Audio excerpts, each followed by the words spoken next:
বিসমিল্লাহির রহমানির রহিম। সম্মানিত করদাতা সুনাগরিকবৃন্দ, আসসালামু আলাইকুম। আমরা আয়কর বিষয়ে যারা নিয়মিত কর প্রদান করে থাকি তারা সবগুলো বিষয় জানি।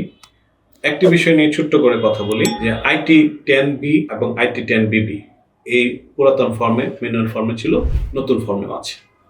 আইটি 10B এটা বেসিক্যালি একজন ব্যক্তির সম্পদের যে বিবরণী এখানে থাকে, এটা আয়ের সাথে সমন্বিত একটি বিবরণী থাকে। আর আইটি 10BB-তে থাকে তার খরচের বিষয়।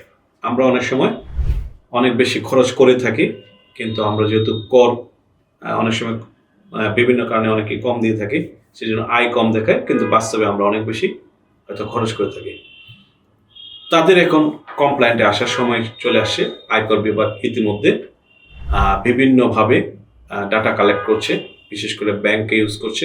আমি ব্যাংকে হয়তো বা ব্যাংকের মাধ্যমে আমি বিভিন্ন ধরনের ইনস্ট্রুমেন্ট ইউজ করে খরচ করে থাকি, এগুলোকেও এখন বিবেচনায় বা কনসিডারে নিয়ে আসার প্ল্যান করছি।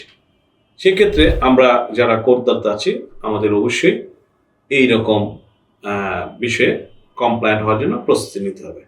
বিশেষ করে আয়কর বিভাগ যখন আমার এক্সপেন্ডিচারকে কনসিডার করে আমার আয়কর নথি অডিট আপত্তিতে নিয়ে আসে এবং এর উপর বেস করে কর দায় তৈরি করবে, সে ব্যাপারে আমাকে এখনই কৌশল এবং সতর্ক থাকতে হবে।